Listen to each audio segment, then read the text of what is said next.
This is a Flying Cow production. Book 1, Water. Book 2, Earth. Book 3, Fire. Long ago, Nickelodeon introduced a series called Avatar: The Last Airbender. It combined great anime-style animation, strong storytelling, heart, and humor. It was great, and everyone that saw it loved it. Until one day, a terrible movie came out which everyone hated. But my co-host Loren Collins knows none of this because he's never seen the show.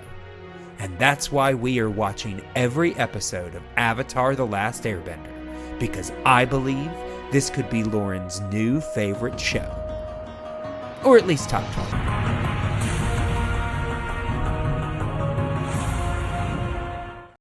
Well, hello, and welcome back to Comets and Cabbages, our Avatar: The Last Airbender review show. I, of course, am the flying cow himself, Clay Johnson, and I am a member of the White Lotus. And I'm here with my my co-hosts. Why don't you guys introduce yourselves? Hello, I'm Amanda Van Heil. I am not a member of the White Lotus, but I enjoy some jasmine tea. And I'm Loren Collins, and I'm all prepared to pass a series of inscrutable tests. All right, very nice. I think we actually did our references pretty well this time. The last couple times, I'm like, oh yeah, I forgot. This is a thing I wanted. You finally figured it out. Yeah. Well, it also apparently took a while for you. I'm like, I apparently need to remind them to introduce themselves. So we'll just do that. That's fine. It's fine. I just, for the it also time, once we settle on a standard order to do that. To be yeah, honest. that Sure. too. Sure. I think this works. So I was like, I don't want to interrupt the intro. Well, I mean, when I go quiet, you guys can talk. Okay, well, I'm also thinking about how when we would do movie battles, and I always came in early. Sure. Yeah, that's true. Every time. But that was you just popped up on camera. It's different between that and talking. Yeah, True. it's all right. It's all right. I was about to say during the intro, Avatar: The Last Airbender is also often abbreviated as ATLA. When Loren, you're new to this, so I'm guessing the answer is no. But Amanda, when you see ATLA, does that make sense to you, or are you like, what is that? Or it makes sense, but I am also in gaming where I'm used to seeing everything abbreviated. Sure. Yeah. I've been talking to a friend, and they're constantly throwing all this like gaming jargon at me, and I'm like, what does that mean? I refer to The Last of Us as Tilu, and I call Tears of the Kingdom, I like to call it Taka. Okay, sure, yeah. So yeah, it sometimes I have to like look stuff up when talking to certain people. Sometimes I will, I have to look stuff up too, because there's so many freaking games. Yeah, I will say, I think the first time I saw the abbreviation ATLA, ATLA, because we live in Atlanta, I thought it was an Atlanta thing, and I was like, Atlanta Terminal A Airport. Yeah, I'm like, what does that mean? What's that all about? Yeah, I've seen the acronym before. It doesn't immediately register with me because it sounds like it should be a military acronym or like the name of a chiropractic office or something like that. Yeah, gotcha. Yeah.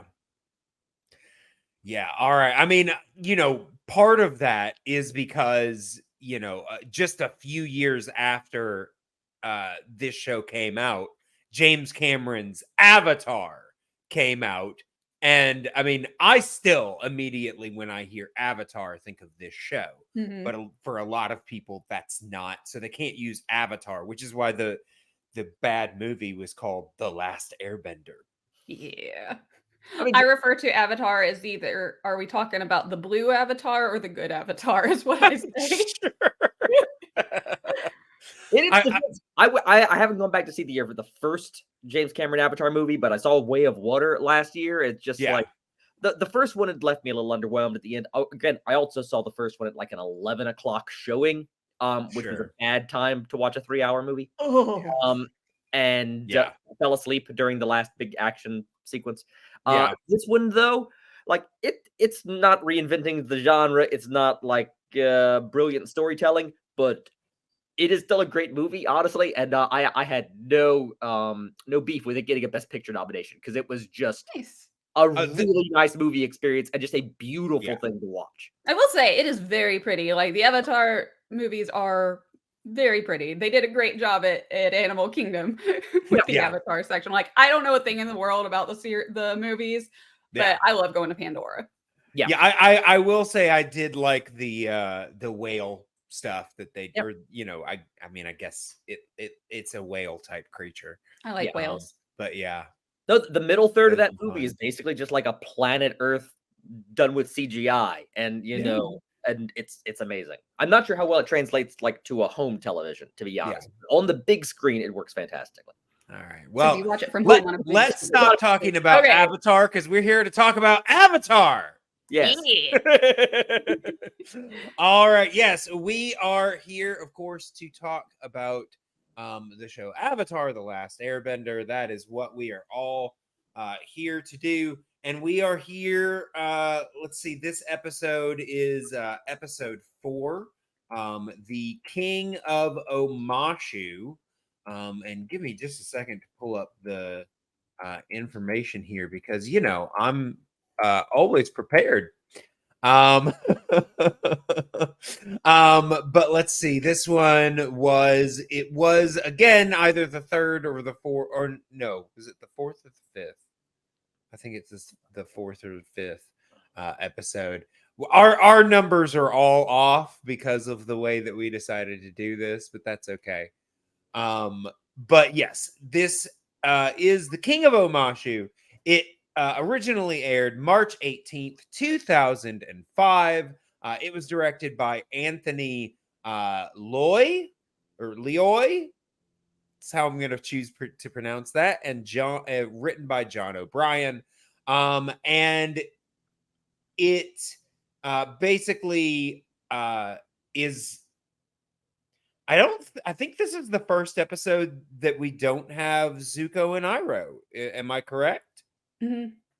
Yeah. I guess so. I didn't recognize that. Yeah. This is all just one storyline. We don't really have competing storylines here.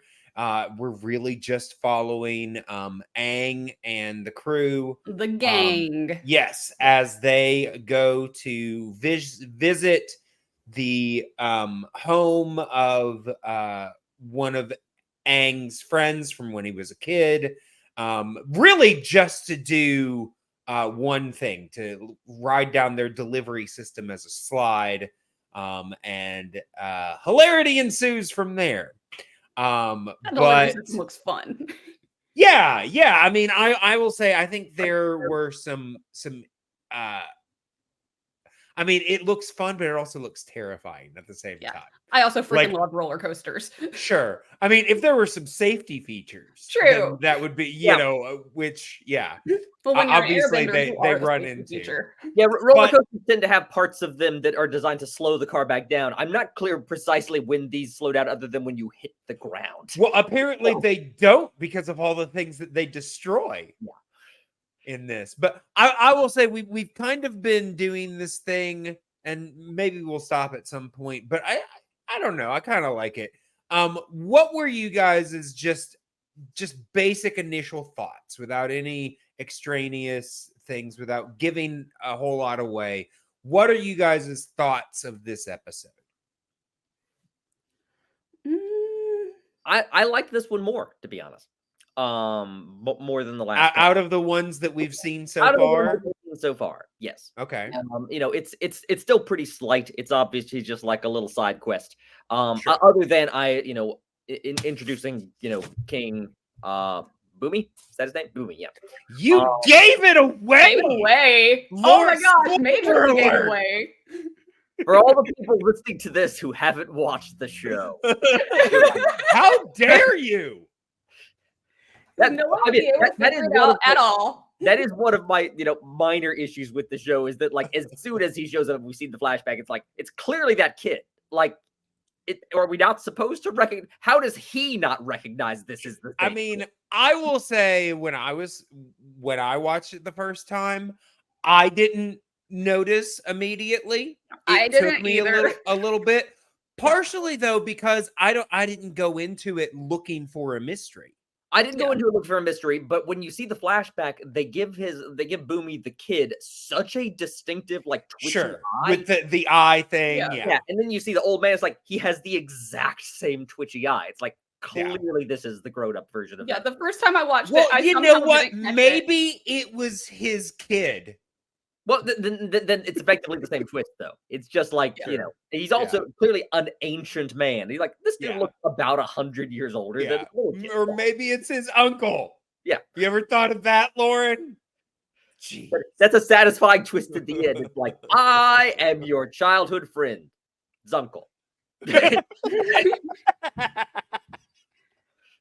would have been great. That would have been Honestly, really funny. that sounds like a joke the king would have told. Yeah. Honestly, yeah.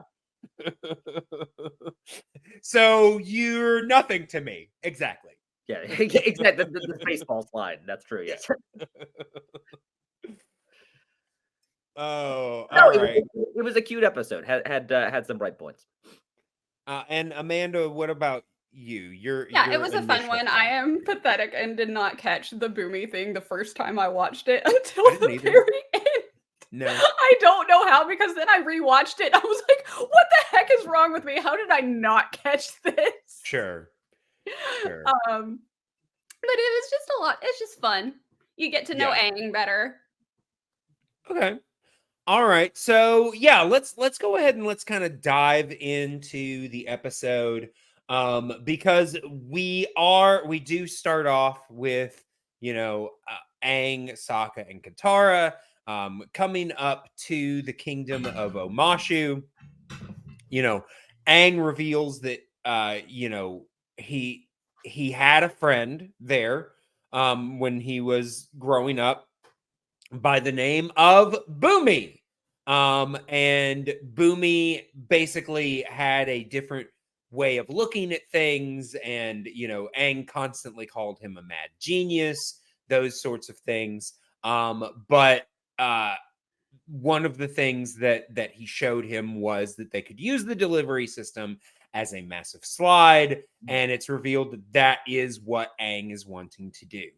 I will say I do want to mention the bit before they actually go into the kingdom, they are basically stopped by the city guards. They see that the city guards are there. They decide that Aang needs to disguise himself because they never know if they're going to be meeting people who are friendly to their cause or, rat them out to the Fire Nation. Right, exactly.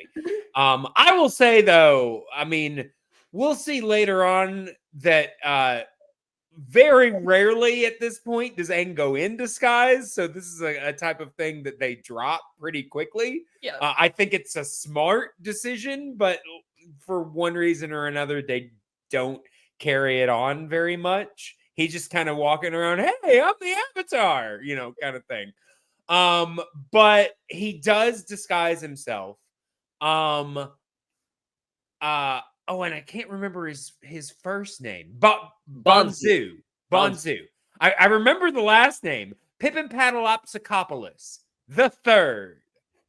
So yeah, I will say I really like the design of his old man disguise. With it was really cute. The Appa hair and all that kind of good stuff. He looks convincing, with the big, brushy mustache and everything. And it was like nice that. Foreshadowing of seeing his friend looking old. Yeah. Oh, yeah. Well, and Sokka even makes Katara. I think it's Katara makes the point that technically Aang is 112 years old. Right. So it only makes sense that he'd dress up as an old man. But yeah, they they disguise themselves to get past the guards, and of course Aang doesn't decide to just be a normal old man. He has to be sassy and like give the guard shit.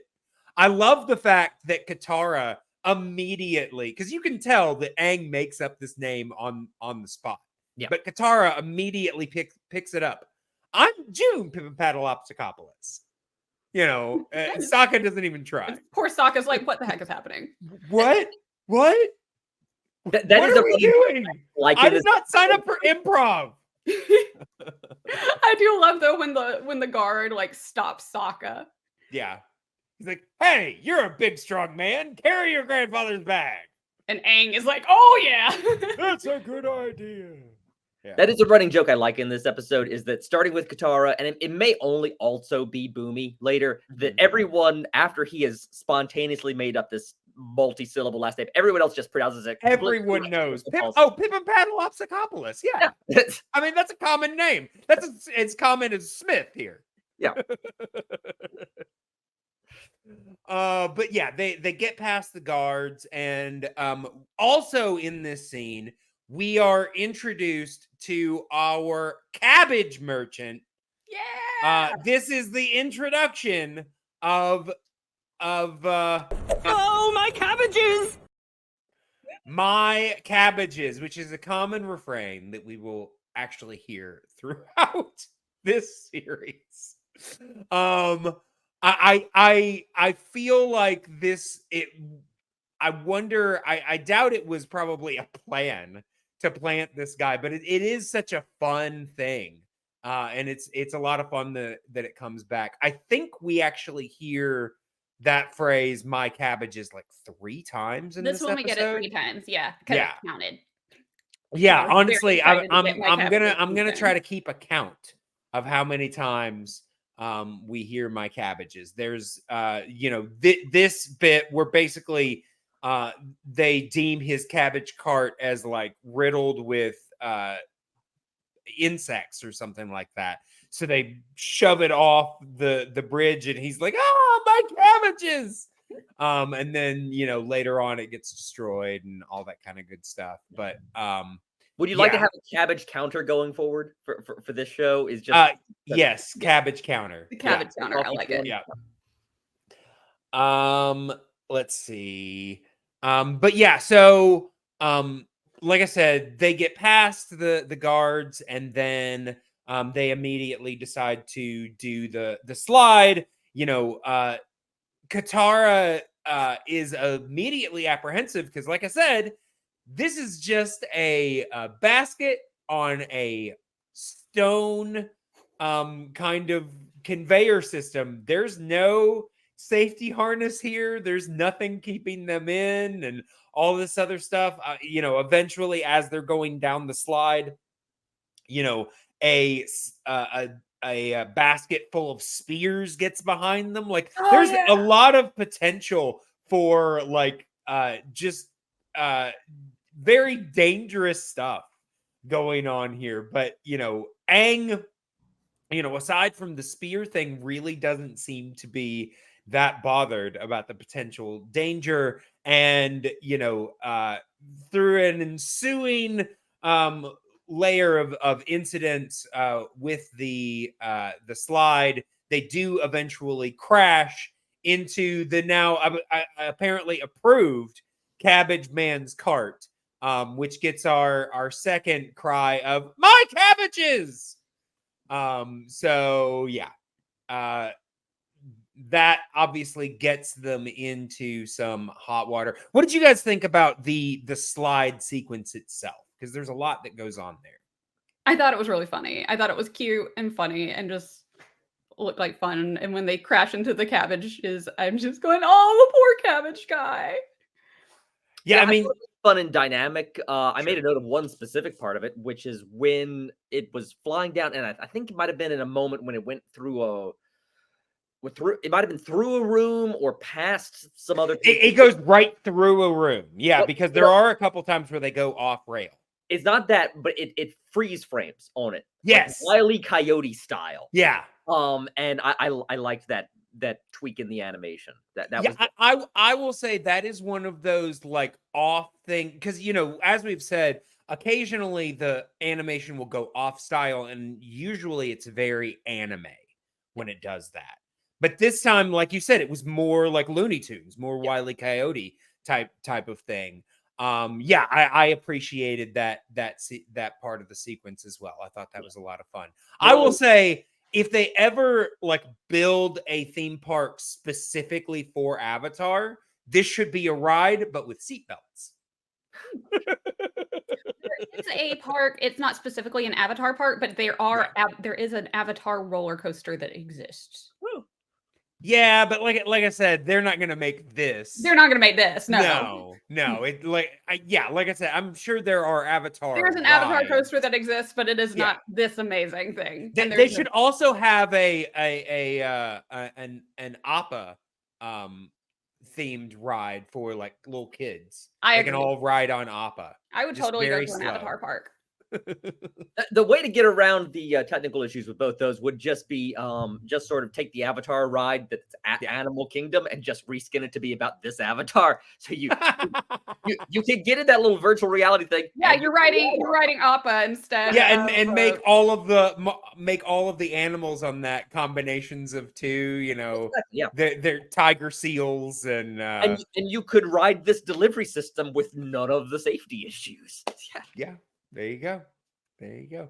But yes, they do eventually crash and they get taken to the King of Omashu, the title of the episode. And you know, basically they relate the charges. The cabbage merchant wants their head, one for every head of cabbage. I love that part. Yeah, and so the king, I mean, you can tell just by looking at this guy that he is eccentric. Yes. You know, he's dressed very oddly, as you pointed out, Loren. He's got these kind of crazy eyes going on. But kind of like Loki, honestly. Okay, yeah, I mean, like old school, like classic Loki. Yeah, also like 60s Silver Age Loki, right? With all the green and the horns. Yeah, right. Yeah. I mean, the feather kind of hat that he has looks hornish a little bit. But yeah, you know, basically, you know, there's one side basically like, you know, should we throw them in prison? And obviously, you know, the kids are like, you know, we didn't mean to do anything wrong. We're sorry, kind of thing. Yeah. And so it looks like he's like trying to decide, and he just goes, throw them, and it pauses, a feast. You know, because it's like, you know, you think that he's gonna say, throw them in the dungeon or throw them to the crocodiles or whatever. And he's just throw them a feast. You know, this character is all about curveballs. So they do end up getting a feast. And, you know, they're just having dinner with this very strange man, you know, having very interesting conversation. He mentions the fact that he thinks the people in his kingdom are too fat. So all of the chicken has no skin. Honestly, that sounds like my kind of chicken because I don't like it when there's skin on it. Oh, I like chicken skin, but you know, that's me. Crisp it up without skin would be strange. Yes, that is true. Yeah, I mean, yeah, it wouldn't be fried chicken. Nope. It's just but yeah, so you know, he, you know, making all these weird references, basically just playing up the fact that this guy's weird. By this point in the episode, they want you to know this guy is weird. And you know, they're talking, and eventually, you know, the king throws a chicken leg at Aang. I will say, sorry, we do establish in this episode that Aang is a vegetarian. Yeah. It is established here. I mean, obviously, we know he is a monk. So most monks are known for being pacifists and, you know, being very like one with nature. So the idea that he is a vegetarian kind of makes sense. Yeah, so it's established that he's a pacifist, but that he's a vegetarian. But like I said, King Boomy throws a chicken leg at him, and he catches it with airbending. Obviously, this was all a ploy to reveal that this guy is an airbender. And therefore, we are in the presence of the Avatar. I mean, he's I feel like walking Boomy around recognized dressed Aang like immediately and just wanted to screw with him. well, yeah, I mean, I will say they make a point of showing Boomy's face when Aang walks in, and you can see there is like a Like, kind I of know a this kid. reaction. Exactly. Yeah. I mean, he probably feels a little weird about it because he's like, I he taught him looks that. exactly like my friend Yeah. from 100 years ago. Yeah. Why Like, didn't exactly. you like I did? Yeah. He's My, like, my, my what kind of childhood skin bald- regimen are you following, dude? My childhood bald-headed friend with the blue arrow tattoos. Yeah, it's a pretty specific look, to be honest. Yeah, who is part of a nation that nobody sees anymore. I think And he's wearing also the same outfit. well, in all, yeah, I mean that's the thing. Aang expects that even after the disguise, they're not going to recognize that he's an airbender. I mean, I get that nobody's seen airbenders for a long time, but he's literally wearing the costume of the air nomads. He's literally wearing what they're all known to wear.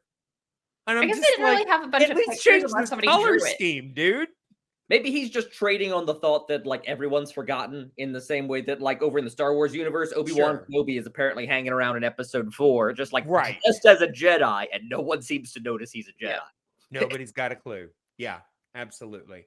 But yeah, so like I said, Aang's walking around as dressed as an airbender, thinking nobody knows. But Boomy knows. Sorry, the king.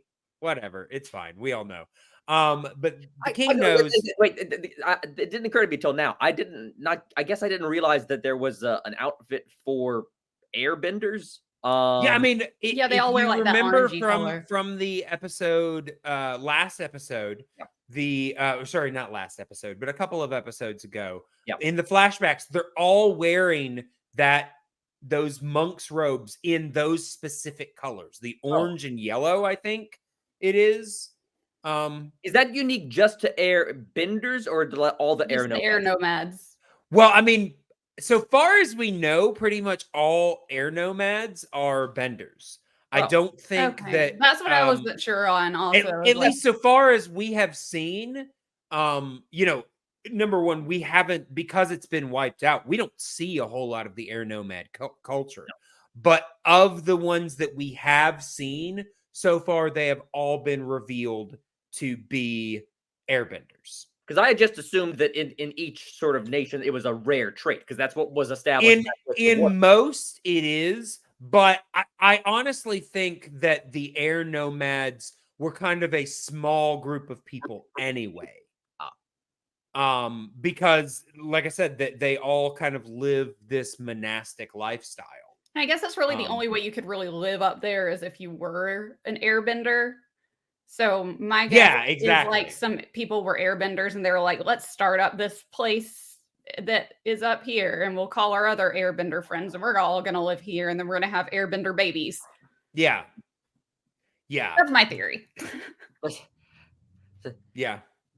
I mean, I have often wondered if maybe, airbenders, when they're discovered to be airbenders, are just sent up there, or if, because so far as we've seen, I haven't seen any women amongst the airbenders. I mean, it's true. It will be revealed in later things that there are female airbenders, but we don't see a whole lot of them. Women. Yeah. Right. I'm just saying, in the flashback episode that we saw, yeah, I didn't see any that I was like, oh, that's a woman. Yeah. They all looked like guys to me. Mm. Of course, that's pretty gendered, but that's just, the way that it looked at the time. It's all robes, and were they all bald too? I can't remember. Yeah. Yeah. But bald and wearing robes. It's really hard to yeah, it's kind of hard to differentiate. But yeah, so like I said, Bumi reveals that he knows that Aang is the Avatar, and basically kind of takes them into custody, but like at the same time, like gives them a nice place to stay. I will say though, when he kind of apprehends them, there's this really funny scene that I'm gonna play. You can't keep us here. Let us leave. Let us leave? That's one of my favorite moments in this episode. I feel like if I were Katara, Or, why? honestly, I love that because, like, obviously it's a pun, but the "let us leave." Yep. Let us leave. No, it's not what we said. My favorite bit in that scene is the back and forth between the king and the guard, where it's like, which room do you want us to put him in? And I forget what it is. It's like the guest room or the dungeon room. It's like whichever one. Like right. He's like, put him in. Is it the good room or the bad room? Yeah. Well, it's the newly refurbished room. Refurbished room. It used to be bad. Those beds look comfy though. Yeah. But yeah, so they're in this very comfy looking room, but they are technically being held captive. And I will say there's a bit where Aang spots an air vent, and he's like, "We can get out through the air vent," and it's it's this big, it's tiny. Sokka points out none of them could even come close, and Aang's like, "But Momo can." Cut to Momo, who has now gorged himself on food and whose stomach is now twice the size of his head. He's not getting through there. Yeah, he had a Winnie the Pooh moment. And honestly, at a certain point, I'm just like, did we ever get Momo out of that vent? Because they just kind of leave. That's the end of Momo. The rest of the series just occasionally cuts back to Momo still stuck in Still in the vent. Still stuck in the vent. Yeah. Poor Momo. Just looking around. Oh, but yeah, so it cuts to the next day, and Aang wakes up, and Sokka and Katara are nowhere to be found. And he basically gets called into this next room, and Bumi is like, or sorry, the king, whatever. Honestly, I'm glad, Loren, that you revealed it, because otherwise I would have. Apparently. But the king calls him into the next room and says, "Look, I'll let you go, but you have to complete 3 challenges for me. And as an insurance policy, I am going to put these crystals, these crystal rings on your friend's fingers. And it's called creeping crystal. Basically, the idea is the longer that they have these crystals on them, the more that the crystal is going to grow and will eventually take over their entire bodies, and they will be encased in crystal.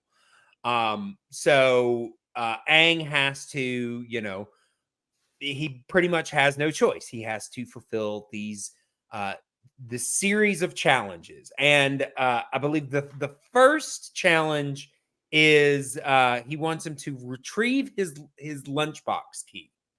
He says, "I want lunch," but the key, for some reason, is hanging up on a string in a waterfall. He locks up his lunchbox. Yeah. It's like, okay. Doesn't want anyone stealing his lunch. Yeah. And, I will say, all of these challenges have the one thing in common. Problem solving. Basically, you have to think about the problem from different angles in order to find your solution. Aang tries a couple different things. The most direct solution is never the solution.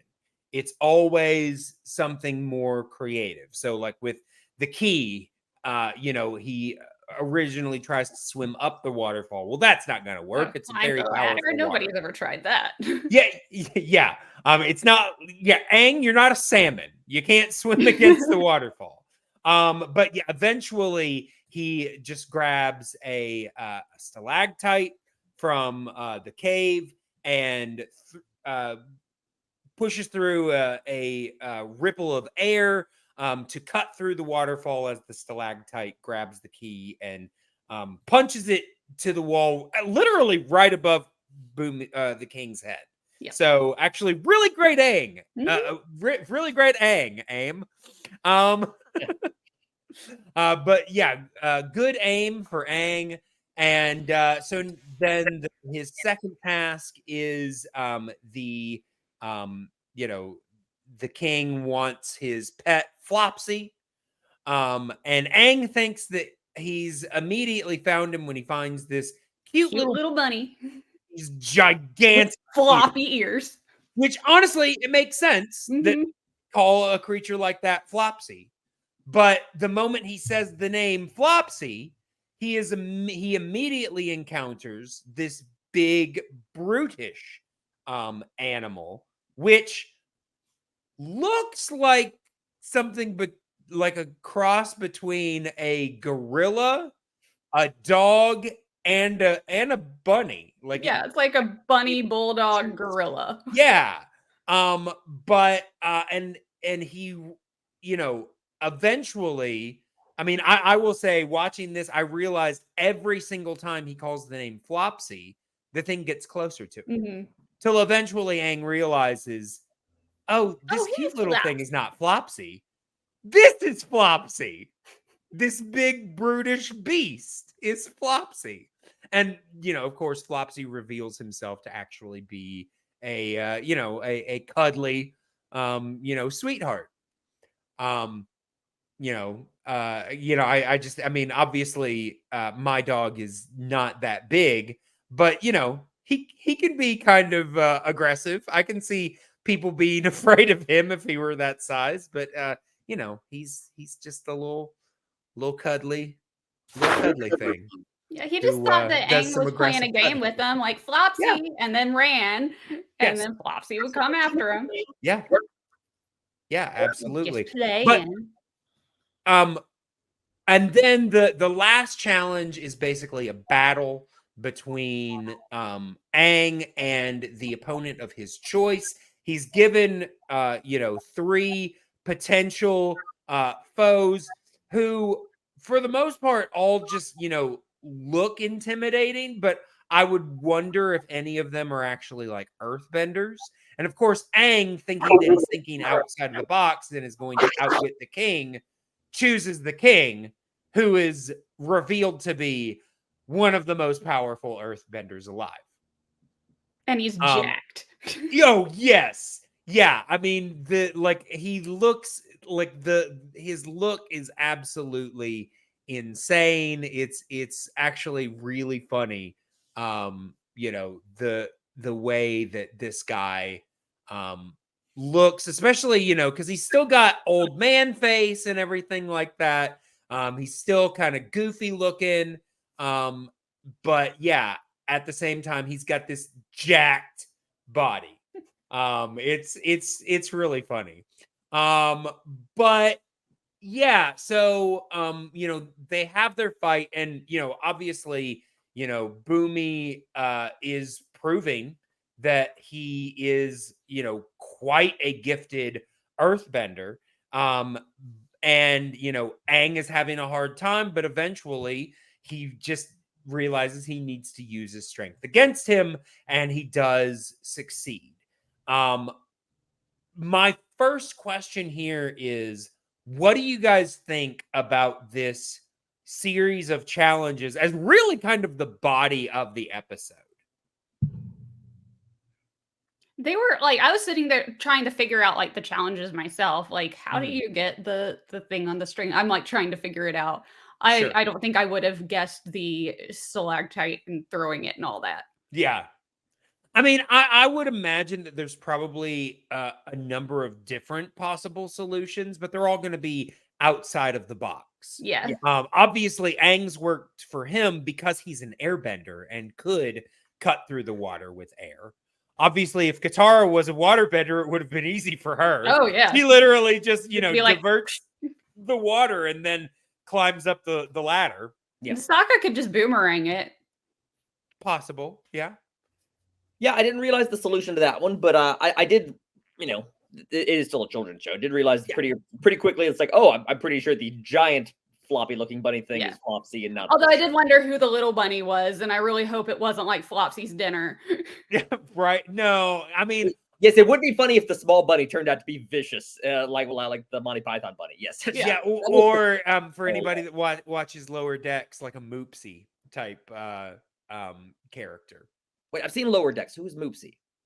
It was like in one of the most recent episodes. They go to like a menage. Oh, you haven't? Okay, then I'm not gonna reveal it. But let's just say they meet this cuddly looking creature that ends up being absolutely terrifying. Okay. No, I've just seen the 2 Vix episode of the new season. So yeah. Okay. Yeah. Wait till you meet Moopsy. But yeah. So, but like, as far as like that, I mean, whether you guessed it or not, I still think that the Flopsy reveal is a fun idea. The fact that they are kind of immediately he assumes with a name like Flopsy, it's got to be this cute, cuddly thing, and then no, it's this big, brutish looking, but also very cuddly, giant pet that he has. But also thinking of the king, what does it make more sense that he would have? Yep. Yes. Yeah. But like, did you guys like the idea of the 3 challenges concept? Oh yeah. Or yeah, you guys feel like that was kind of a good way for us to get to this conclusion? Yeah, good structure for the episode. Good, like you said, test of creative thinking for Aang, and also a way for because again, the episode, even I pieced it together. The episode doesn't quite want you to be, wants you to think that the king is eccentric, but like still trying to threaten Aang, basically. Right. So, well, the whole thing about the king is trying to put you on the back foot. Exactly. Yeah. It's always about trying to take you out of your comfort zone. Yeah. So the king is putting him through these, extreme tests, none of which are actually dangerous to Aang, really, at the end of the day. No, I mean, I guess the challenge would be, or the fight would be the closest, but again, but Boomy's the one revealing that, yeah, exactly. After the reveal of who the king is, he probably was never in any true danger. I mean, as much danger as any spar fight would have been. Yeah. But yeah. So then after he completes that challenge, the king reveals that there is one last challenge. And all he has to do now is answer one question: what is my name? And of course, Aang is immediately like, well, that's not fair. How am I supposed to know your name? I will say there's a funny sequence here where they're trying to guess, and because it's like, obviously it has to be something that we can guess based on what has happened here. Yeah. And Sokka immediately guesses Rocky, because of all the rocks, which prompts this from Katara. We're gonna keep trying, but that is a good backup. I love that moment. Thanks, Sokka. Yeah, probably not right, but we'll keep that in mind. You know what? We're gonna praise you for making the effort. Good effort. Good job, you King Rocky. But yeah, so as they are brainstorming, Aang starts to think about all the challenges and everything, and also probably about those crazy eyes, and is like, you know what? I know who it is. And then in the next scene, it's revealed that he knows it's his old friend Boomy. And there's a joke, and he's like, Boomy, it's great to see you. You're still a mad genius. And he's like, Aang, you haven't changed a bit, literally. The question I would have asked is, Aang is, you're older, but it's been over 100 years and you're still alive. Like, what's your secret? What's your health? Oh, I know it. Here, because not only is he alive, but as we saw, he's in good shape. He's looking pretty good. So I guess earthbending is pretty good for the health. Maybe he ate a bunch of cabbage. Yeah. Yeah. Cabbage and skinless chicken. Yeah. No, he's in good physical shape, but no, he still has the air of like 110-year-old dude. Like that doesn't surprise me. I look at this guy's like, no, I buy this dude is like over a century old. Yes. Oh yeah, and weird, but probably out of touch with the times and everything like that. But and everyone just lets him, so it's just like it's just easier not to deal with him. Yeah, we've seen the way the guy dresses. Yeah, By the way, does this mean that Flashback Boomy was a prince, or do they like elect kings here? Honestly, the way that he's dressed, like it really does kind of seem like he's just a normal. Yeah, he does. Kid. Yeah, there's nothing like implying he's. I will say I would be interested to know a little bit more about Boomy's background before rising to be the king, because, like I said, if he is just a prince, that's whatever. But if he literally is just a kid that lived in Omashu and rose to become the king, what's his story? Yeah. They just elect their royalty weirdly. Yeah. With the new Avatar studios, they have, announced, several projects, and one of them is a movie about Aang as an adult, which I'm interested in seeing, but I'd also like to see what the world looked like before Aang went into the iceberg. Because we get flashbacks and bits and pieces here and there. But I imagine that there have to be some differences, especially like in technology of what is available here and what was available then. Mostly in the flashbacks, it looks pretty similar. So I'd be interested to see just a little bit more of that older world. But delivery system's obviously still the same. Yeah. And you get there and suddenly discover it's like, oh, you know what? Waiting 100 years? Yeah, their UPS system does not function the same way as a roller coaster.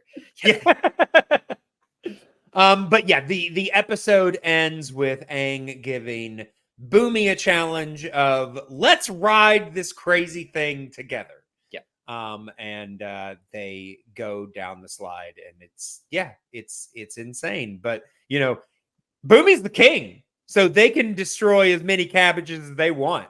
In fact, I think it is the last line of this. My cabbages. Yeah, they do indeed run into the cabbage merchant. Poor one cabbage more man. time. Yeah. Oh, my cabbages!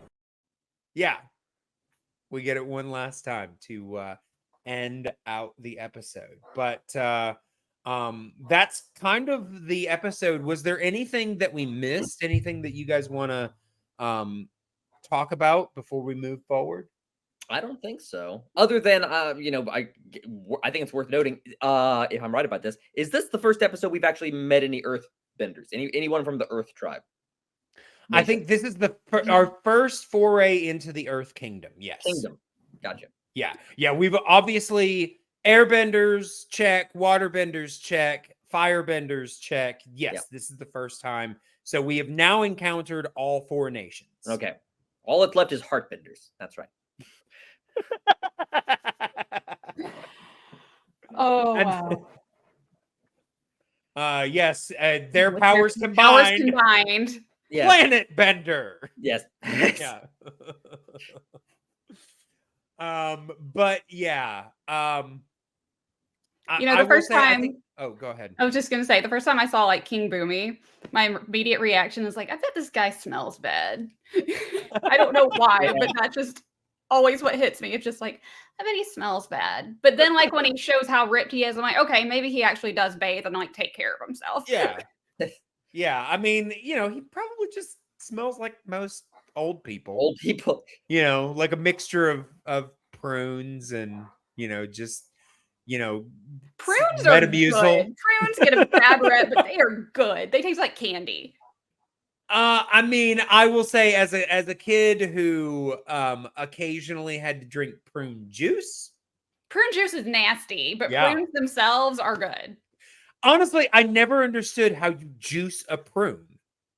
Because the I don't idea of either. it is that it's a dried out plum. Exactly. So I don't know why it's not called plum juice.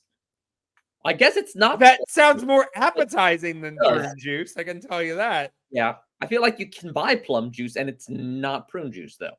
There's plum wine. Yeah. But it is I don't not know. prune wine. Mm, Can you know. imagine prune wine? mm. I will say there are a couple of things that I wrote down here. Number one, we forgot to mention Creeping Crystal. Once Aang figures out who Boomy is, Boomy does release them and reveals that Creeping Crystal, also known as Genomite, I believe he said, is also rock candy. Yes. So they were literally fine. they could have just eaten their way out. Yeah. Once again, he wasn't actually putting them in any real Yeah. law. Yeah. No, I mean, it's at least, I mean, had they not realized it was rock candy, I think it could have actually constricted them and hurt them, but he was there the whole time with the power to stop it. I think, let's see. Oh, I did write down, when I was looking at Flopsy, I wrote down gorilla goat ? Because the horns are a little bit more goat-like. So I think gorilla goat actually might be closer. Let's see. I wrote down and I want to get your take on this in a second, Amanda, but I wrote down that the king earthbending looks like he's doing some sort of jig. Like there's a point where he's earthbending where it looks like he's doing this weird little dance. Yeah. Yeah. But what was your thoughts, our resident martial arts expert? Our resident on, martial artist. the, Some of it was pretty earthbending? like it. So earthbending, I believe, is based on Southern Shaolin, and I have to look it up. I think it's Southern Shaolin Kung Fu, Okay. which is very similar to Northern Shaolin. Mhm. It was pretty spot on. I was more just kind of laughing at everything the whole time, so I didn't really get a good look on it because it was very Boomy-esque. So he was like dancing around the whole time. Well, and also I think that Boomy has like a slightly different style than a lot of the earthbenders that we see. I mean, they're all very like stoic and very feet planted is kind of the Because that is nature of earthbending. that is earthbending, and that is Southern Shaolin is very rooted. Yeah. But there's something about the way Boomy does it that is a little bit more it's a little bit more unique to him. Okay, it's Hungar Okay. is the martial art that earthbending is based after.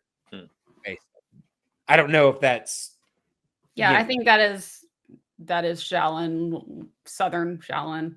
okay. But There you go. yeah, nothing really notable about it. Sure. To me, it was more notable when I see like the other Earth Kingdom benders because that is like very traditional movements. Mm-hmm. This is just Boomy being Boomy, but the one when he does do like the traditional move, like the actual movements, they are pretty correct. All right. Sounds good. Sounds good. All right. Anything else before we move forward? No.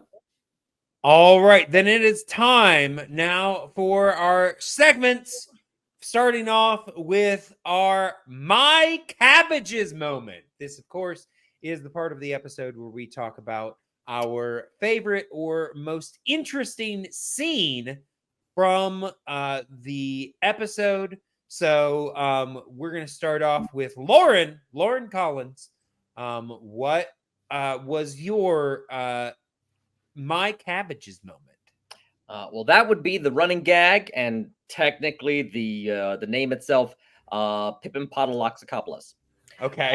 I just enjoyed that when it was introduced, and like I said, even better the fact that no one else trips over this. It's just treated as a perfectly ordinary thing for it to roll off the tongue of every other person, and they remember it. They never have to ask for it to be repeated. It's just like, oh no, everyone just knows it's Pippin Podaloxacopoulos. Yeah, and I will say it is a long name. Yes, it is a very long name. But yeah, Pippin Podaloxacopoulos. All right, well there you go. I think 9. Yeah. I mean, it's a lot. Yeah. 9 syllables. I'm personally proud that I managed to get that out twice and said it times. So I'm not gonna gamble on a third one. I'm gonna try saying it. So it's Pippin Podaloxacopoulos or Lopsicopoulos. Blopsicopoulos. Pippin Podaloxacopoulos. Okay. Pippin Podaloxacopoulos. Pippin Podaloxacopoulos. Yes. Okay. Yeah. Once you say it, it's fine. Yeah. Pippin Podaloxacopoulos. Loxa with an Loxacopoulos. No, it is Lopsa. Is it? I put on the closed captioning. Oh, okay. I looked it up online on like a wiki. Oh, okay. Well, I mean, it sounded like Lopsa to me, and that's what the closed captioning said. So okay, maybe there's a disagreement there.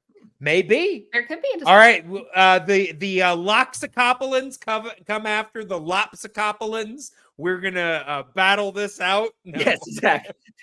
Old family rivalry. Yes. We're the Pippin Podaloxacopolans. They're the Pippin Podaloxacopolans. What? All right. So Amanda, what is your my cabbages moment? When Aang officially reunites with Boomy and realizes it's him, and it's just so sweet. That is, it's a nice scene. I mean, it's such a big deal for Aang to be reunited with anybody because everybody else is gone. So for Aang, yeah, I mean, there's not a whole lot of people that he could actually reunite with. Yeah, in this world, it's good for him that Boomy is apparently long lived, and is still alive. But you would imagine that the majority of the people that he knew are probably dead, and I mean it's during wartime, so a lot of them probably died not long after he went in the iceberg. But so it's nice to see that someone from it's not entirely unreasonable that he was a 12-year-old kid, that someone from 100 years ago is still around in that time. Yeah, I mean, I will say it's got to be a weird thing because they grew up as basically around the same age, and now at least looks wise, Boomy has 100 years on him. It's the whole Captain America thing. He went in the ice, he comes back out. Peggy Carter has gotten old and married, and she's moved on with her life. Yeah. What was I gonna say? I've already forgotten. Go ahead. It's fine. All right.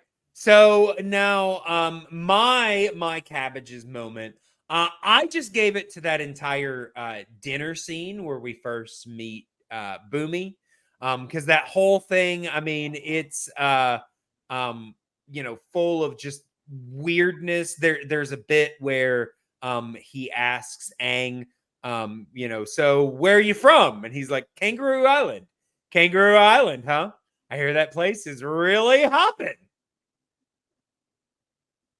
And then Sokka busts. And that is exactly the reaction that it should get. Yes. One laugh from Sokka, which is Sokka would love that kind of humor. Yes, because Sokka thinks that is hilarious. But crickets from everybody else. But honestly, like I thought that was a fun bit. I mean, honestly, that whole scene with the let us leave, that whole thing, all of that. Just kind of introducing this really weird, eccentric king, but also like that Kangaroo Island joke reminded me of a guy that I used to know, who he was just really quick and witty, but I swear everything that came out of his mouth, if you thought about it long enough, you'd realize was a joke. To the point where half the time, we would just be like, do that to people. They don't know that you're joking. But we went to this place once, and we'd just gotten there, and we're like hanging out in this room waiting to be told what we're supposed to be doing. And this guy pokes his head, and he was like, hey, has anybody in here seen Chuck Freeze? And the guy goes, no, but I hear he's a real cool guy.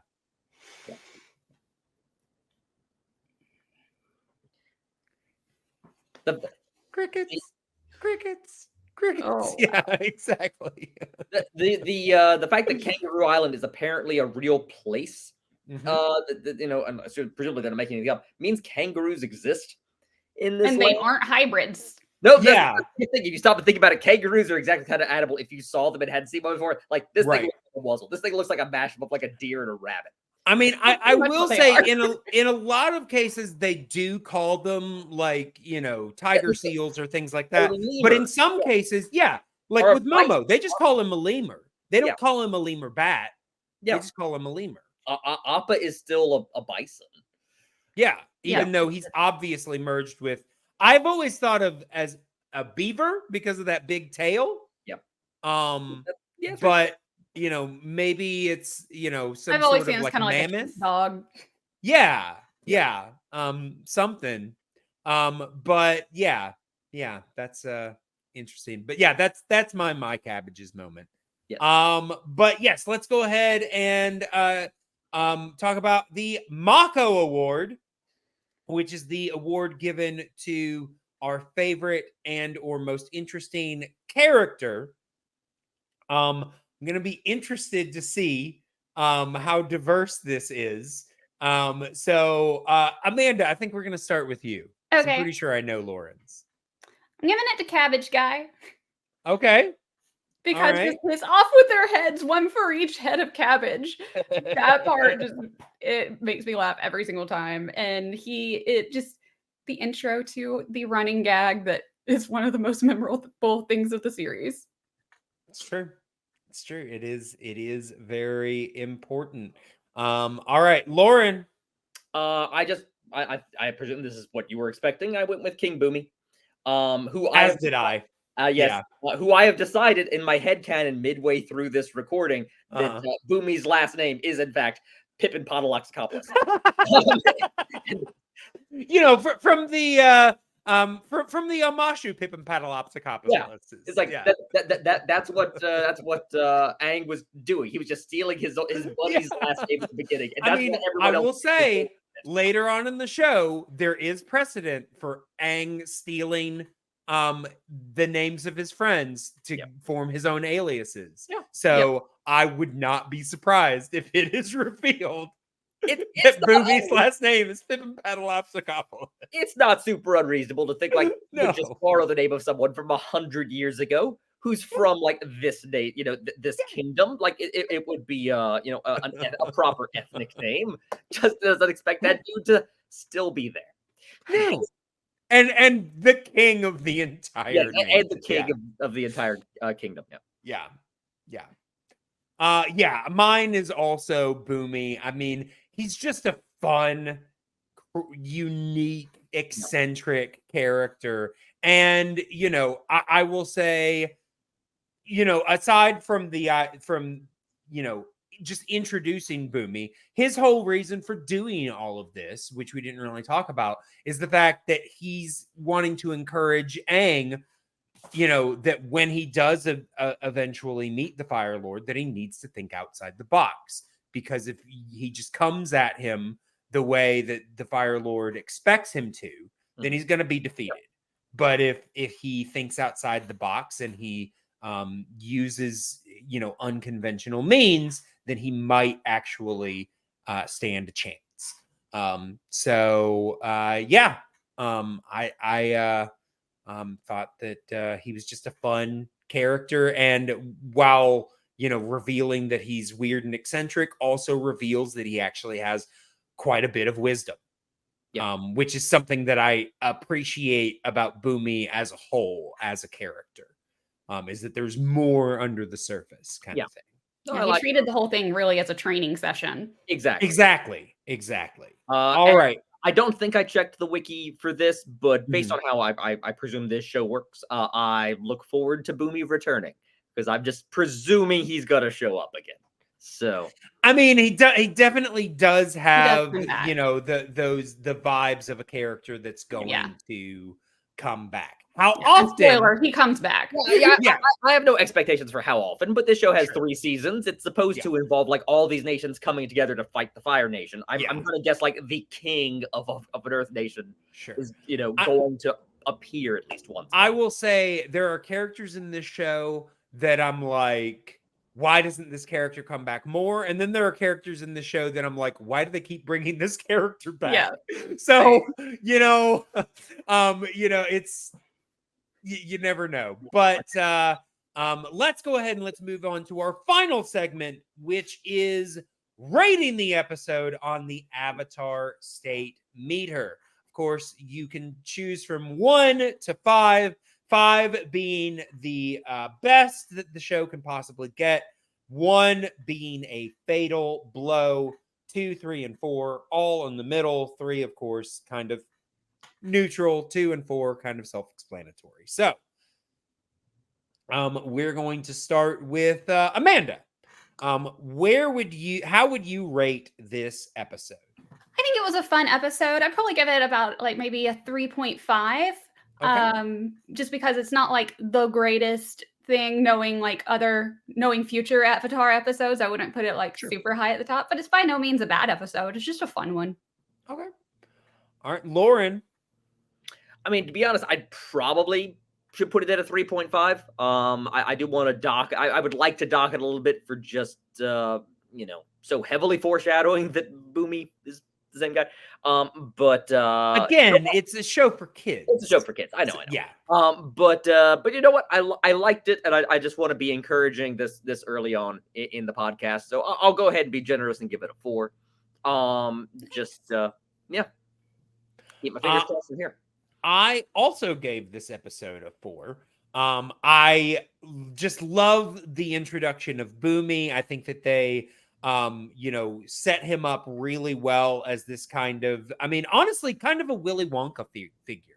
Yeah. That you don't really know what he's about. You don't know what to expect from him. And he actually ends up being quite a mentor / friend to Aang. And I think that was a really fun character to introduce. It's also the most different episode that we've had so far. Because like I said, this one does not go back and forth between Aang and the crew and Zuko and Iroh.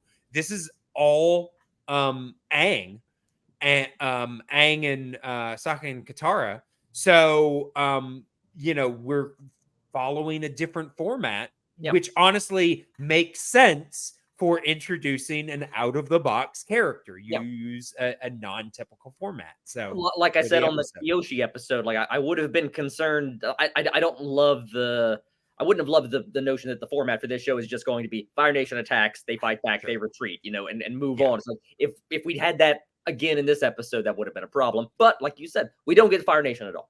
Well, and so far we haven't really set a set formula. Oh, no. But I will say it helps avoid the appearance of that format by just not having Zuko and Iroh in this at all. I will say, I think I would probably say there are episodes that seem similar in format to other episodes, but it's never like right in a row. They kind of go back and forth between different formats. So I think you're in. If you're worried about the show getting too formulaic, I'm not worried about that. You're going to be. If I was watching this from the beginning, if there weren't already 3 seasons ahead of me and just general public acclaim for it, like if I was watching it as it's airing in, you'd be afraid it might fall into a rut. This is already feeling formulaic. Yeah, sure. Yeah. All right. Well, again, want to go ahead and let people know how they can get into contact with us. So, of course, we are at the Flying Cow Pod on all of the socials. You can also email me at theflyingcowpod@gmail.com. Make sure to check out all of the other shows that we have available, as well as our exclusive things at patreon.com/theflyingcow. Just check out all of that stuff. Amanda, what do you have going on? You can find me on Twitch at Panda Princessa. You can also find me on Twitter at Amanda Van Heil, and then you can find me hosting Zelda Weekly on Zelda Universe TV. All right, Loren. I'm on Twitter at Loren Collins. I think by this time this episode drops, I'm in Little Shop of Horrors. If you're local with the Henry Players in McDonough. That run may be over by the time this airs. I don't know. If it's not, that runs through October 29th. At the risk of shooting myself in the foot here, maybe if I just say you can also find me at lorencollins.com, that will encourage me to actually do something with that site by the time this goes up. There you go. Yeah. All right. Well, again, thank you guys so much for being here. Thanks everyone for watching and or listening. We are going to be back next time with the episode 6 in the run. It'll be our 5th episode. Again, we've really changed the order of this, but it is the episode Imprisoned. So don't become imprisoned yourself before you check out that episode. If you are imprisoned, let's hope it's Boomy keeping you prison, because at least you'll have a nice bed. Yeah, it'll be newly refurbished. Yes. Yeah. Mm-hmm. Yeah. But yes, check that out, and until that time, moo.